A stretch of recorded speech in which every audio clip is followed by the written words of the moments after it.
The CNBC app. Global market news in one place. Customizable sections and personalized alerts. Stocks tracking, interactive charts and market insights all in your hands. Stay connected. Stay informed. Download the CNBC app today. A very good morning and a warm welcome to Squawk Box Europe. I'm Juliana Tattlebaum with Karen Cho and Steve Sedgwick. These are your headlines.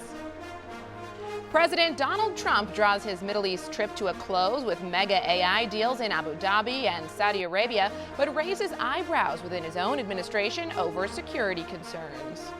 This has been a great visit with a great man, a great country. It's a massive project, and it's going to be brought through the United States largely, and it's an honor to be here. Elsewhere, the UK Prime Minister Keir Starmer is set to hold talks with his European counterparts in Albania, hoping to clear the path for a post-Brexit deal, with youth mobility and fisheries the key sticking points. Swiss luxury giant Richemont narrowly tops forecasts with the rise in quarterly sales. But the group warns global market uncertainty requires agility and discipline.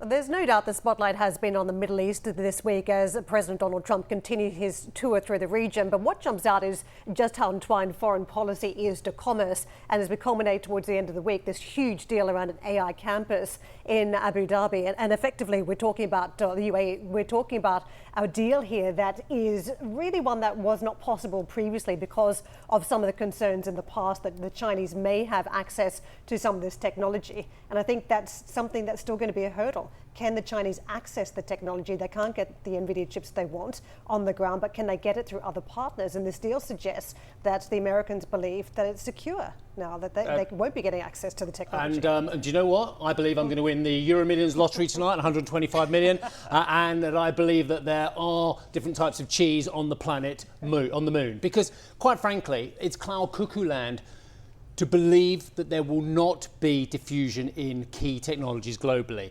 If you look at every key technology from the wheel upwards, the fact of the matter is diffusion happens. It's just a question of time frame. That diffusion will happen now, whether it's because you can sell to Abu Dhabi these chips now and they won't be passed on to China, or you can sell to Singapore and they won't be passed on to China, or you do or not decide to send them on directly to China as well. And obviously there's a big debate about which chips can and can't as well. The fact of the matter is technological diffusion happens all the time. The only difference is the timescale of which the Chinese get that technology. I think it's come as a major surprise, the fact that we have seen these deals inked and that we're going to see this technology shipped over to the region when you look at the share price reaction. And I think this has come as a major surprise that we are seeing a willingness to send our precious chips over to the Middle East with the possibility that they do end up in Chinese hands. Yeah, and you wonder what the Chinese motivations are here with DeepSeek and just how quickly they would have been trying to get their own technology into the region. Well, US President Donald Trump has touched down in Abu Dhabi for the final stop on his Middle Eastern tour,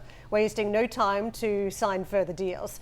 The US and UAE have signed an agreement to build what they are touting as the largest AI campus outside of the States in Abu Dhabi, bypassing previous restrictions aimed at preventing Chinese access to advanced AI technology.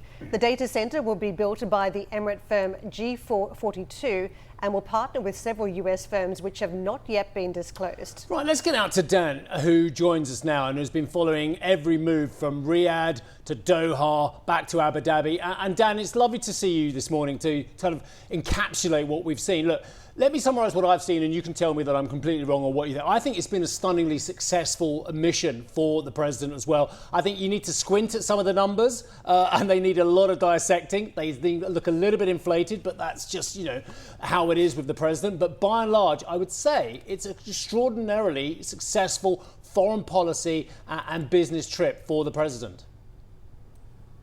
Steve, hard to fault what you're saying. I think it has been a hugely optically successful visit for the President of the United States on the ground here. Just look at how he was received in Saudi Arabia, in Qatar, and by the UAE. Obviously, quite a significant development on the geopolitical front here, with the United States working to deepen its engagement with these key Gulf allies and partners economically, at a diplomatic level and at a foreign policy level as well. But of course, for this president, the focus has been on the deal making. He's the deal maker in chief, and we have seen hugely significant high value transactions taking place this week. Just to add into what you were saying before on the chip side, I think this is absolutely fascinating. President Donald Trump has hit fast forward on this region's development as a global AI center. We're going to see the likes of Saudi Arabia and the UAE getting access to some of the United States' most sophisticated, most advanced AI chips. China doesn't have that. There's some European countries who don't have that. This is hugely significant for the global development of this space, and it means the Gulf could potentially be leapfrogging some of the world's largest economies when it comes to having access to that technology. So again, in terms of what's going to be developed in this part of the world in the future, the president has really enabled these countries to take a deeper dive into that space, all part of their own national development ambitions. The US and the UAE have also unveiled this landmark agreement to build what they're calling the largest AI campus outside of America right here in Abu Dhabi. And this deal is also really significant. It's a significant shift in US tech policy as Washington backs these Emirati ambitions in artificial intelligence, while also simultaneously keeping Chinese players out of the picture here. And this facility is going to be constructed by the Emirati firm G42. It's also going to be in partnership with several US companies as well. So a win for the US on that side. And President Donald Trump calling this initiative a major win for American industry too. Listen to this. This has been a great visit with a great man, a great country. And we see what's going on. Tremendous investment in our country, and the development you just looked at, AI Plus, is going to be purchased through mostly companies based in the United States, and Jensen was here and the whole group, and I think it's going to be something very special. It's a massive project, and it's going to be brought through the United States largely, and it's an honor to be here. President Trump there. This development, of course, raises questions about US export controls and the evolving tech race in the Gulf. But for now, both sides calling this a milestone moment for their strategic partnership. It's also been a great week for Boeing, hard to deny. Abu Dhabi's Etihad airline also ordering 28 new aircraft in a $14.5 billion sale. And also big moves here for ExxonMobil, Occidental and OEG Resources, all partnering up with the Abu Dhabi national oil company ADNOC for expanded natural gas and oil production in this part of the world, valued at around 60 billion USD. So to tie it all together for an optically successful visit for the President of the United States that is going to bring together some 2.2 trillion USD back home on the Air Force One plane when it lands in Washington later this evening. Back to you.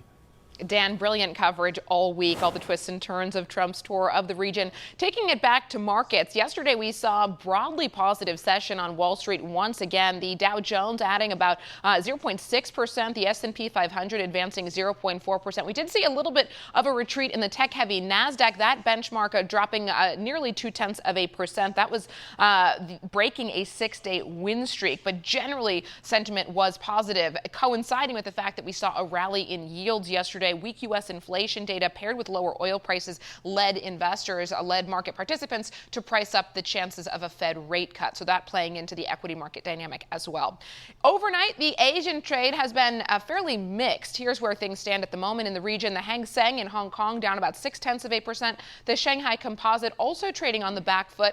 And the Japanese market basically flat at the moment. The Japanese economy is shrinking for the first time in a year in the first quarter, contracting 0.7% annually. That's nearly quadruple market expectations of a 20 basis point drop. This amid stagnant private consumption and falling exports, overshadowed by Trump's trade war. As for European equities, here's the early indication from futures. We are looking at green arrows across the board. The FTSE 100 looking to gain about 30 basis points or so. The CAC 40 looking to add about 0.4% if these levels hold.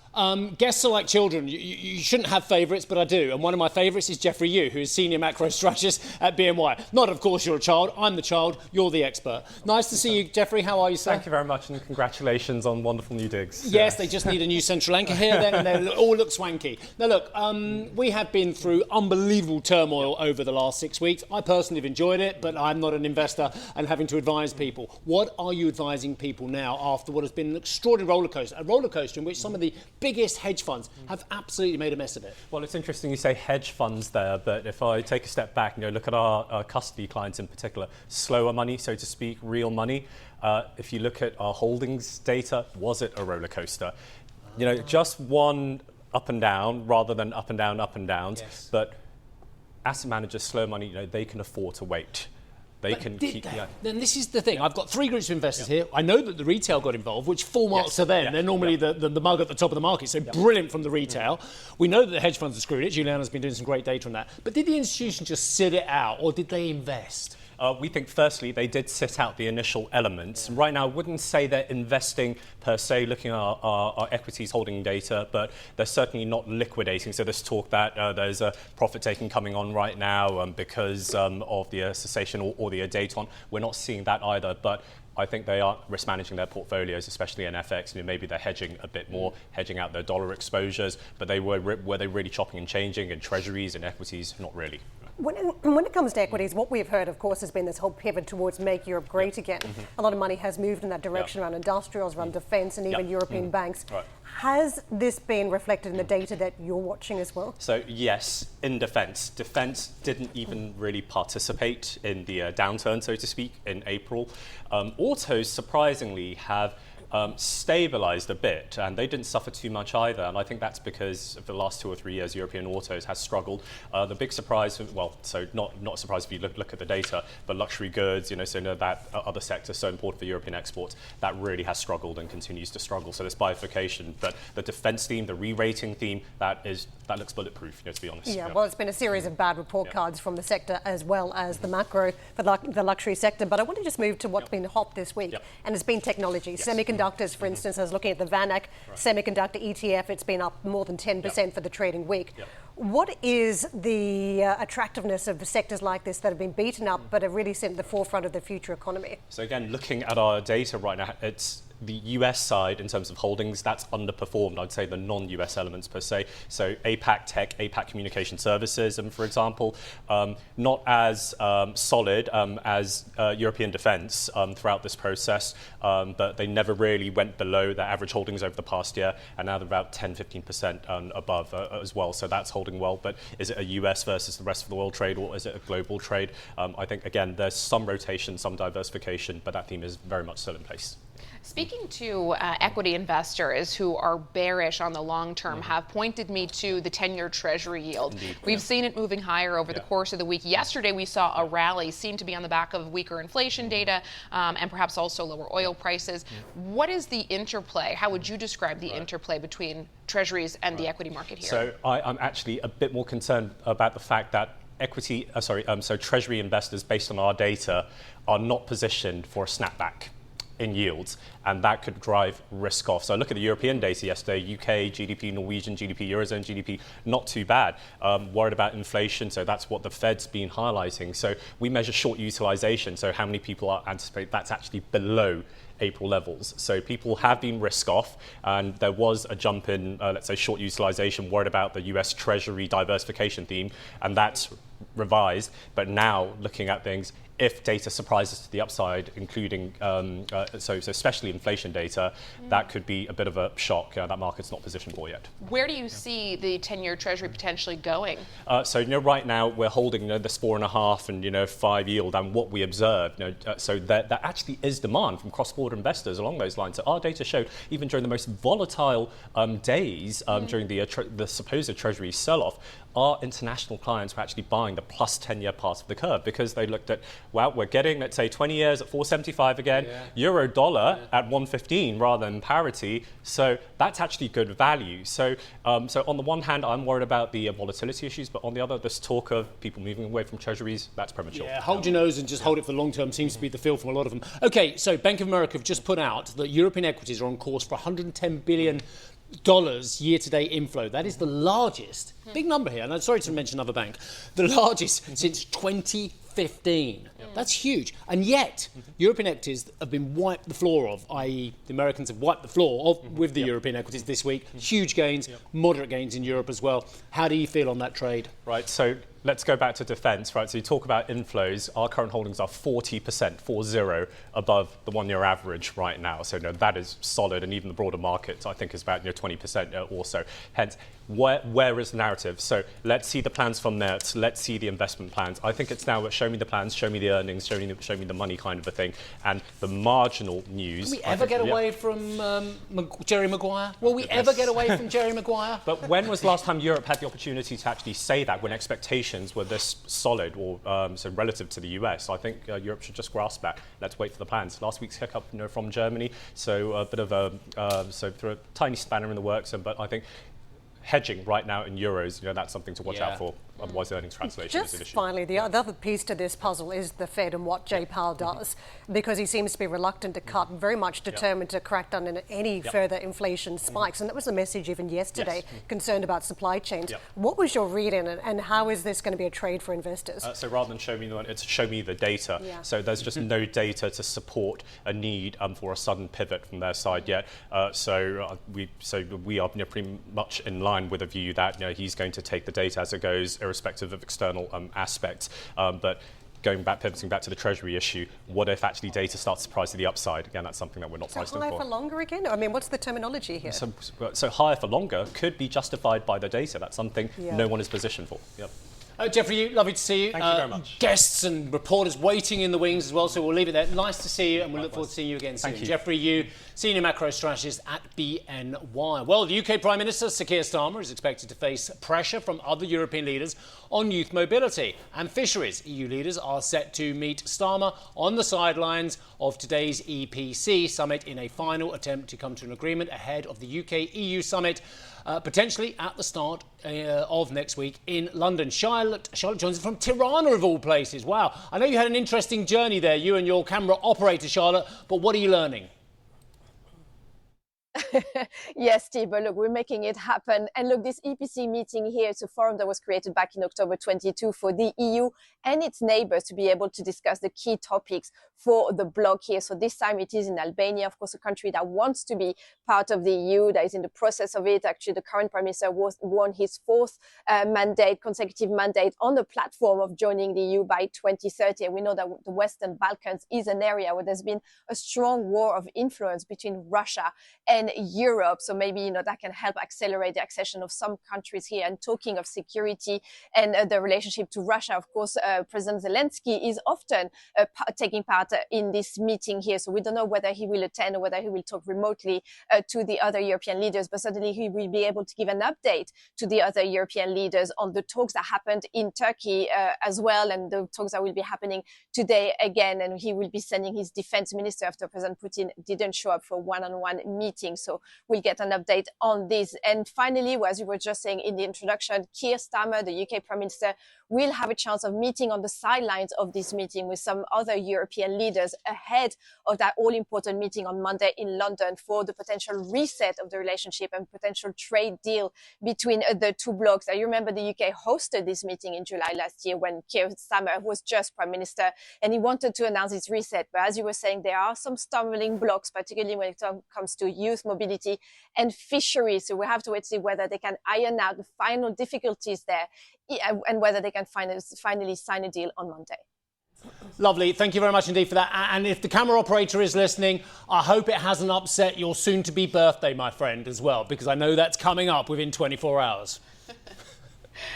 Well, we'll be back out with you shortly, Charlotte. Coming up on the show, the latest 13F filings are out. We'll tell you who's slashed its big bank exposure after the break. Plus, ECB Vice President Luis de Guindos names his 3 main threats to the Eurozone economy. We'll break down expectations for the central bank's rate path this hour.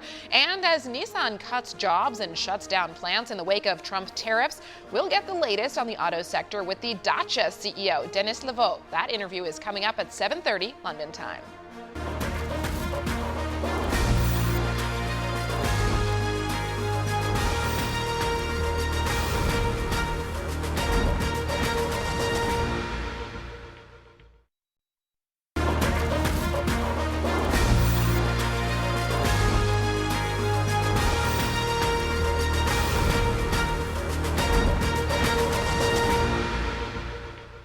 Landsec posted £374 million in EPRA earnings for 2025, up £3 million on the year, saying it sees around 20% in EPRA EPS growth potential by the end of the decade. The firm said major retail income was up sharply for the year as brands focus on the best destinations. Let's get some more thoughts with Mark Allen, the CEO of Landsec. Mark, thank you very much for joining us on the back of numbers today. I want to get into the demand side because even at the last set of numbers, you're talking about the extra utilisation in office space, which is really an interesting trend given that we saw the COVID trend impact working from work and then, of course, many of those trends reversed. What are you witnessing now in terms of demand for office space?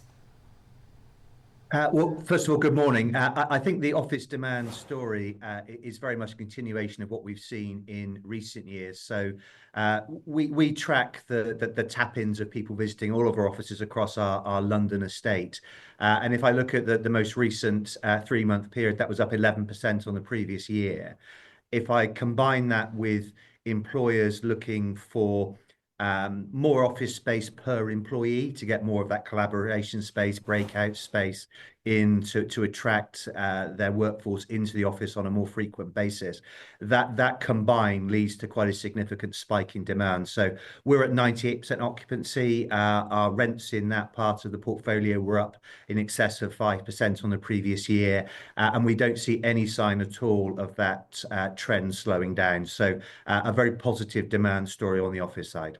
Mark, it won't have escaped your notice that there's been a lot of short-term noise for a lot of your customers dealing with trade wars, some of the uncertainty that's bringing in terms of the investing landscape for their own customers and their own demand stories. Has any of those concerns come back to you in terms of people holding off on longer-term leases to wait to see what the environment's going to look like, concerned about paying too much for fixed costs? Have you seen any of that in the narrative?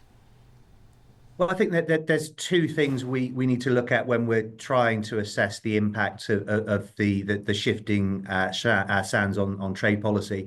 First of all, what does it do for investor demand in the market? And we're coming from a very low base over recent years with rates having risen and investors being concerned about what does that mean for the returns on real estate investing. I think that tide has already started to shift. And if anything, with the US position now, I think something the investors need to be questioning a bit more about the outlook for the US. It does mean that other investment destinations on a relative basis, and I think the UK is near the top of the list on this, are starting to look more attractive. So we are seeing more capital start to move towards London office in particular than recent years.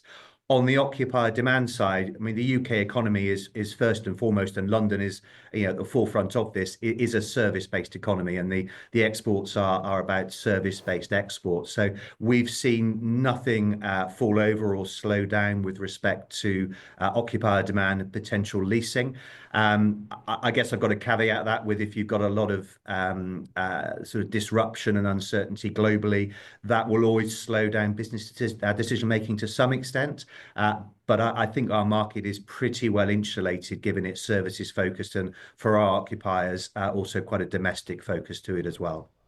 Mark, you've made quite a big bet on retail. You've got significant exposure to UK retail, in particular shopping centres. You've made quite a big bet there. Are you still confident that retailers' shift to bigger stores is a trend that's here to stay?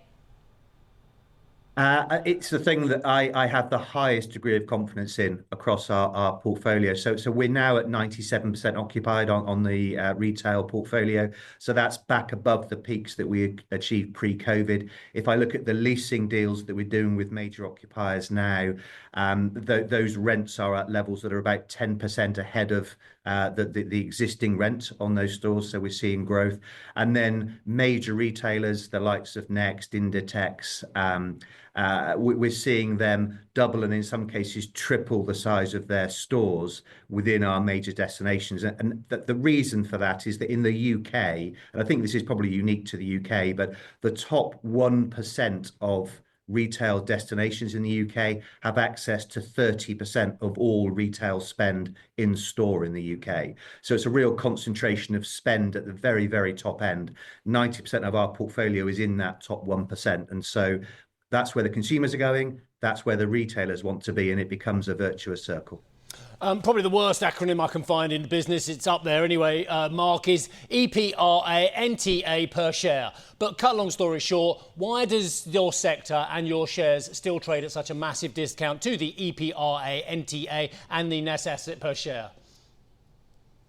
Well, like all sectors, we do love an acronym, but yes, our net assets. So that's effectively the value of the portfolio less the borrowings. I mean that increased over the period. One of the reasons I think the sector has been trading at a discount recently is that concern over the direction of travel for valuations. They do tend to move more broadly in line with interest rates. So where there have been rate concerns, there are clearly concerns on valuation direction. That's increased over the period. I think we said a year ago we expected values to stabilise and begin to increase. That is indeed what has happened. And so we have seen that discount narrow. It's still, of course, got further to go. And it's all about the underlying cash flow generation of the business. And what we're focused on is how do we grow our earnings consistently, grow our dividends consistently so investors can be confident their cash returns are growing. And that's why we're investing in sectors where we see strong occupier demand that translates into rental growth, translates into earnings growth, translates into dividend growth.